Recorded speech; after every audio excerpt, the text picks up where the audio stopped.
जी, अस्सलाम वालेकुम।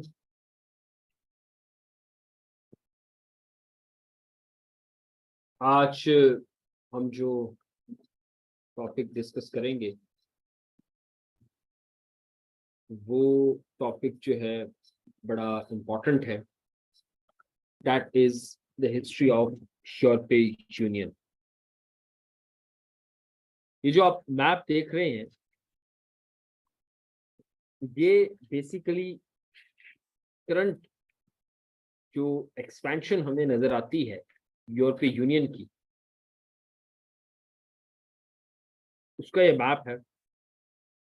और ये ब्रेग्जिट के बाद का, और रिसेंटली इसमें क्रोएशिया भी ऐड हो गया है।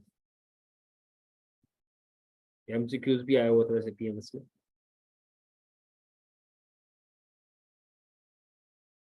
तो अगर हम थोड़ा सा डिटेल में जाएं हिस्ट्री के, तो हम देखते हैं कि कौन से एग्रीमेंट्स, कौन से इवेंट्स, कौन सी डेवलपमेंट्स हुई जो आज हमें यूरोपीय यूनियन की फॉर्म में नजर आती हैं। Right after the end of cold war हमें यूनाइटेड नेशन की फॉर्मेशन नजर आती है, जिसने एक पीस का एनवायरनमेंट क्रिएट किया। और दूसरी तरफ हमें कोल्ड वॉर का टाइम पीरियड भी नजर आता है। ये भी चल रहा था। वर्ल्ड बाइपोलर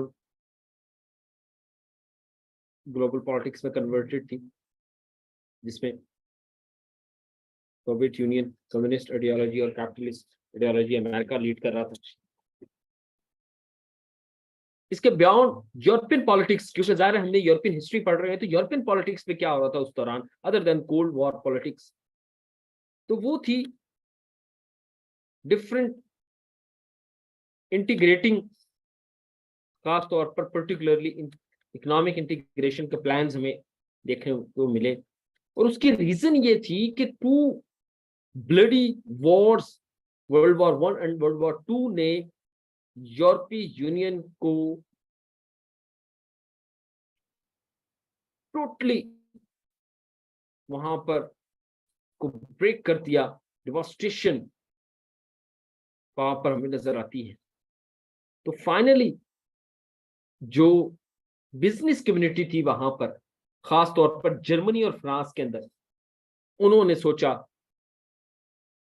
कि हम मजीद अब अपनी कंट्रीज को ये पॉलिटिक्स की नजर नहीं होने दे सकते। Let's start trade and create the interdependency. So whenever a country think of a war, it should think twice. So इस बेसिक मकसद के तहत उन्होंने इकोनॉमिक इंटीग्रेशन की तरफ कदम उठाना स्टार्ट कर दिया। इसमें पहले तो 1949 के अंदर हमें नेटो नजर आती है, लेकिन ये तो एक मिलिट्री डिफेंस के फॉर्म में नजर आती है। इसके अलावा जो हमें एक और काउंसिल ऑफ यूरोप के फॉर्म में एक इंस्टीट्यूशन नजर आता है 1949 के अंदर, जिसका काम था ह्यूमन राइट्स की प्रमोशन और डेमोक्रेटिक आइडियल्स को प्रमोट करना यूरोपियन कंट्रीज के अंदर।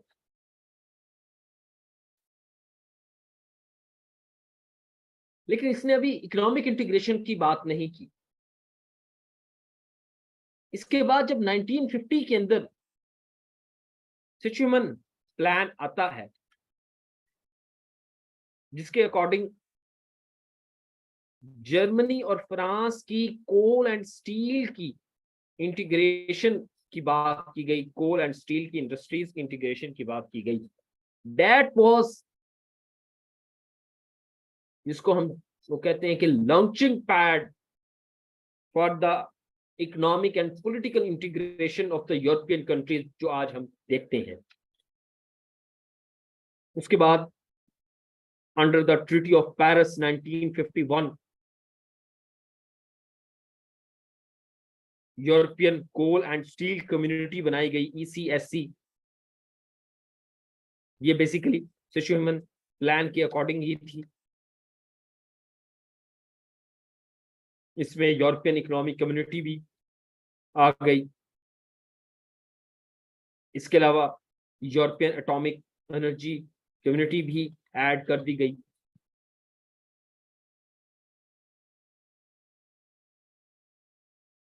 अब ये इंटीग्रेशन की तरफ हम देख रहे हैं, कैसे ये इंडिपेंडेंसी क्रिएट कर रहे हैं। इसके बाद हमें यूरोपीय यूनियन के अंदर पार्लियामेंट नजर आती है, अदर देन ऑल कंट्रीज के अंदर। अलावा बेल्जियम के अंदर एक यूरोपियन कंट्रीज की पार्लियामेंट, जैसे जनरल असेंबली है यूनाइटेड नेशन की, वैसे एक पार्लियामेंट नजर आती है,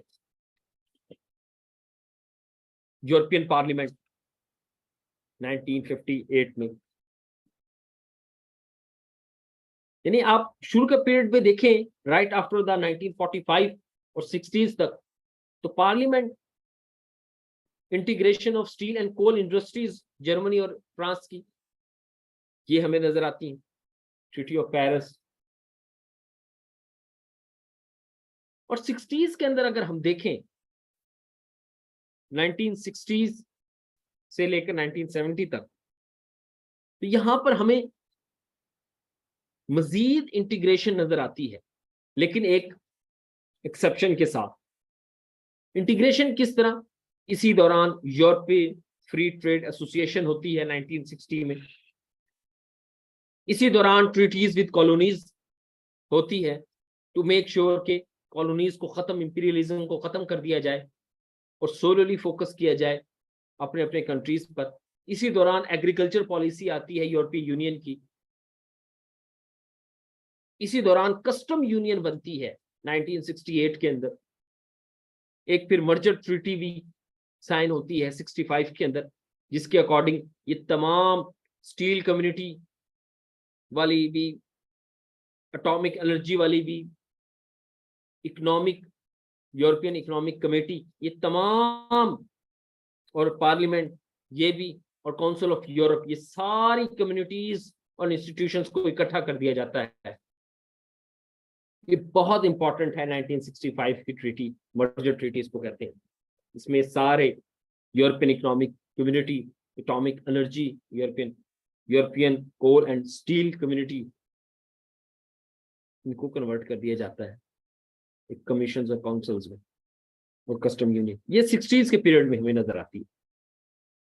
70s का पीरियड देखें हमें, तो इसमें मजीद हमें ग्रोइंग नजर आती है। इसमें इन्वायरमेंटल प्रोटेक्शन जैसी ट्रीटीज हो रही हैं 1970 के अंदर। न्यू मेंबर्स ऐड हो रहे हैं, जिसके अंदर मोस्ट इंपॉर्टेंट मेंबर यानी कि यूके ऐड हुआ। यूके की पहले उसने 2-3 दफा कोशिश की, लेकिन फ्रांस ने उसको रिजेक्ट कर दिया for the political reasons and the economic reasons as well. Ireland add होता है, ये आयरलैंड आप देख सकते हैं, ये मैप में सारे कंट्रीज हैं। इसी तरह डेनमार्क ऐड होता है।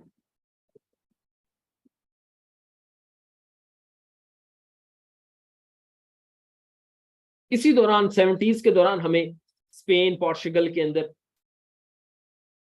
प्रॉपर ग्रीक के अंदर, इनके अंदर हमें डेमोक्रेसीज फुल फॉर्म के अंदर नजर आती हैं। और फर्स्ट टाइम यूरोपियन पार्लियामेंट के इलेक्शन भी इसी टाइम पर होते हैं 70s के दौरान, 1978 1979 के दौरान।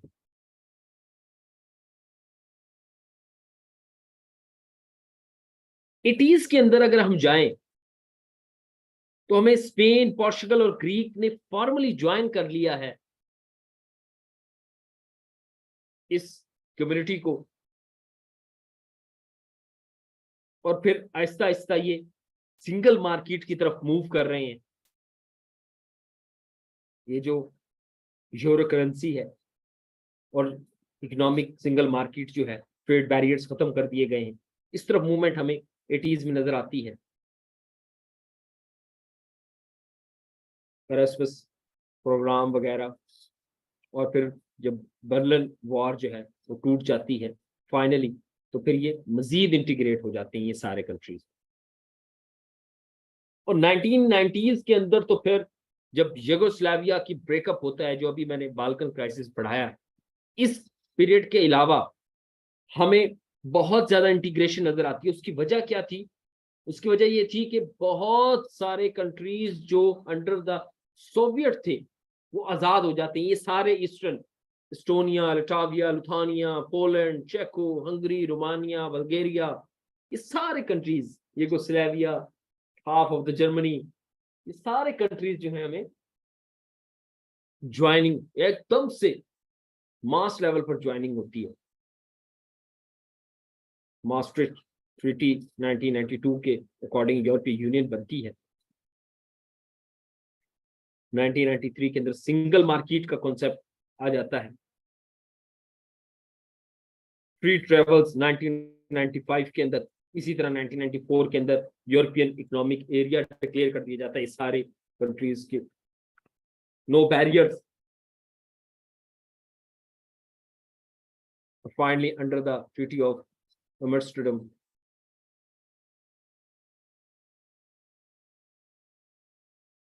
ये हम सिंगल इकोनॉमिक एरिया, और फिर 1990 के अंदर और 2000 के अंदर हमें यूरो की फॉर्म के अंदर फाइनली 2002 के अंदर यूरो लॉन्च हो जाता है। ऐसा नहीं है कि ये सिर्फ ये तो एक हिस्ट्री है ना, इसमें नोबेल प्राइज भी इसने विन किया है यूरोपीय यूनियन ने। क्लाइमेट चेंज के अंदर इसका काफी बड़ा रोल है।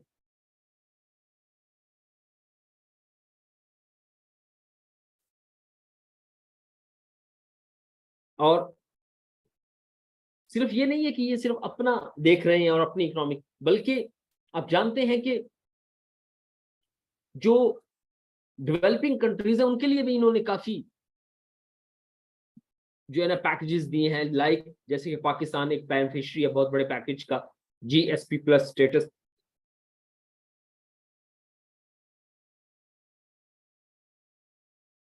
उस स्टेटस के मुताबिक, ये जीएसपी प्लस स्टेटस के मुताबिक हमें फ्री एक्सेस है इन द यूरोपियन मार्केट, यानी यूरोपियन जितने भी कंट्रीज हैं उन सब के अंदर,